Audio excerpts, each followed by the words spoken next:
What's up, guys? Welcome back to another concert vlog. This is 4-5 days after the last concert vlog. Tonight we are going to the Triple S concert. I'm going to this one alone, so here's the fit check. I got this jean jacket. It's the same one I wore to the ITZY concert last year, so I'm reusing the outfit. It's from Shein. Top is from Aritzia. And then these are my American Eagle jean shorts. I went for the pigtail look with the star barrettes today. So I really like how this turned out. So I just discovered Triple S pretty recently. It was actually one of my viewers, my regular commenter, love you so much, who recommended Triple S to me as a group to cover. And they recommended 2 songs. I listened to them. I was like, wait a minute, these are fire. So then I listened to some more of them, asked a Twitter mutual for some even more recommendations, and then suddenly I liked like 25 of their songs. I was like, this is fire. I can't believe I like a 5th gen group. Because I've had like a hard time getting into most 4th, 5th gen groups because a lot of them are pretty westernized. But Triple S has a pretty unique sound, and a lot of their music is very similar, like within that sound. They already have quite a solid identity in who they are musically. So I really like a lot of their music. And then Spotify concert recommendation email came in and was like, hey, they're on tour soon. I was like, you know what? Let's go. So I got ticket for $70. It's on the 3rd balcony, I think, but my view's unobstructed. So I think that's the best way to see Triple S anyway, because there are so many of them. Like when I first watched the performance video of the song that I'm gonna cover, I didn't know anything about Triple S, absolutely nothing. And my shock when there was a small army on the stage was crazy. But I think it'll be really cool to see from the balcony view. So I'll get some good videos, some good fan cams. You know what's up. So this is also at a venue I've never been to before. It's at the Vic in Chicago. So I've heard good things about it. Parking is a little bit annoying because they don't have their own garage, so I have to like go to a separate garage and walk a little bit, but no big deal. We'll be fine. We can do it.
It's the next day, and that was a super fun concert last night. Definitely the smallest one I've been to this year.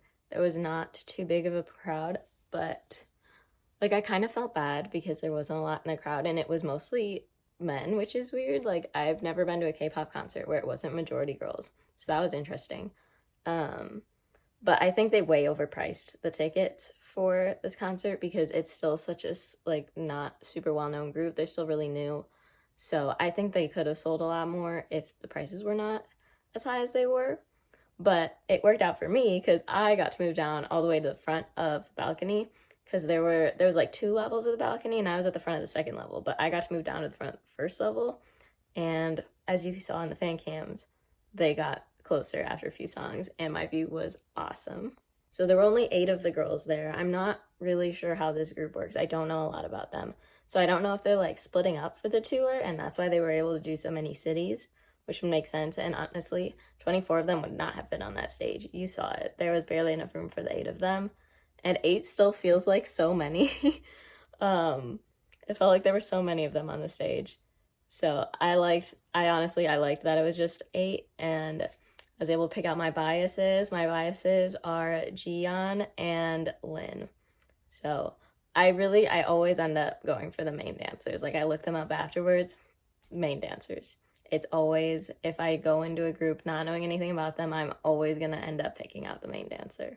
But yeah, they were super fun to watch. They were so cute. They were interacting a ton with the crowd, a ton with each other.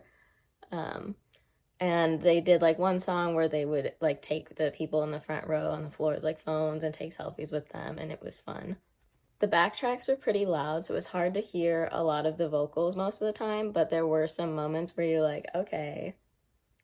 And then synchronicity in their dance was really good. And it's also interesting, just like after learning Girls Never Die, or most of it, I'm almost done now, to see like, you can tell that they have like the same choreographer for most, if not all of their dances, because there's like a few different moves that you can tell, like this, I see this with different groups, that you can tell, like the choreographer, when they don't know what to put there, they'll always put like, they have like 3 moves that they have in a lot of dances. So I always think that's funny to like figure out which moves those are. So my favorite performances of the night ended up being, I really liked Just Do It, which like the song, it was not my favorite, just the song alone, but seeing the performance of it, like totally moved it up. I really, really liked that performance. It was a lot of fun and I liked that subunit. And then I really liked Inner Dance and Rising, of course. I recorded the whole thing of that one and of Girls Never Die because those are 2 of my favorite songs. And then I did not record this song, but Bionic Power, it was their first time performing it, and it was really good. I really liked that performance too. The energy in the crowd was definitely lower than a lot of the concerts, or all of the concerts I've been to this year, which kind of sucked, but there was still like some good interaction, some good yells, just not the same as like at the Kai concert or at the Bacon concert, you know, but obviously. But the girls, they talked with us a lot. It was a lot of fun. They interacted a lot. They were really funny. There was one when Katone said, she said, "You guys have as much energy as Deep Dish Pizza has cheese." they talked a lot about the pizza they had, so I think they really enjoyed the deep dish. I didn't catch where they went, but I hope they went to Giordano's, because Lou Malnati's is not it. So overall, it was a really fun concert. Even though it was a little smaller, a little lower energy than the ones I've been to for other artists, I really had a good time. I felt like I got to know the group more, at least those 8 members. 24 is too many, guys. Like, if it was just the 8, I would start, like, standing and, like, knowing all the different members and stuff, but with 24, it's too much. But I definitely feel like I'm a bigger fan after the concert. Like, I want to listen to more of their music. I might watch some more performances even. I haven't really ever watched any of their performances except for Girls Never Die because I'm learning it. But I think I'll especially watch more performances of the subunits. I don't really like watching the huge performances with the bigger subunits or the full group on my computer because it's just like, it's too much happening. But the group of 8 in person, like from the view that I had, it was really cool to see. They did a good job with their formations. They were all very like on point, very good lines and stuff. So I don't really follow that many big groups besides like when I see EXO in concert, there could potentially be 8 of them. If I see them in concert, who knows? Who can never be sure? I talked about that in the Kai vlog, but who can never be sure? But that's like the biggest group I follow. Everyone else I follow is like 3 to 5. That's my sweet spot for groups usually. So I definitely would recommend seeing them in concert if they're coming near you. I know they have a lot of cities on this tour, and if you get tickets near the back, they're pretty affordable, and you'll probably be able to move up if the turnout is similar to how my concert was. This venue, the Vic, it was a good sized venue. Like, it was nice and intimate, but it still had a good amount of seats. It was older than I expected it to be. And also the bathrooms only had 2 stalls, which like was fine. I didn't have to wait because I got there probably 15 minutes before the concert started. But 2 stalls in a bathroom at like a theater, like a concert venue, is crazy. Like, what are you doing? So not my favorite venue for that reason. But the seating was like very slanted upwards, so even if there had been people in front of me, I would have had a good view no matter what. So I did like that about it. And then I already complained about how bad traffic was and how in the city it was, which I don't like. But if you're in the city, it's obviously more convenient. So I will leave you with my 3 other song recommendations of songs that I haven't mentioned yet. But to recap, the ones that I have mentioned that are fire that you should listen to are Girls Never Die, Rising, Just Do It, and Inner Dance. And then my 3 other favorites are Deja Vu, The Baddest, and Generation, which Generation they did perform here, and there is a video of it, you saw it. Vocals at the end of that song, amazing. So, highly recommend checking out Triple S. Go to the concert if you have the opportunity. And yeah, it was fun to go to a concert with a group that I'm not quite as familiar with and just become a bigger fan of them and get to know them a little bit better. So coming up next for concert vlogs, we've got Viviz next week, Stacy next month. Both of those I have sound check for. Viviz I have meet and greet to, and fan sign. And then I also just got tickets to the Key concert at the end of the year, which I'm so excited for. I got sound check for that as well. So concert vlogs keep coming. I can't wait. Make sure to like and subscribe.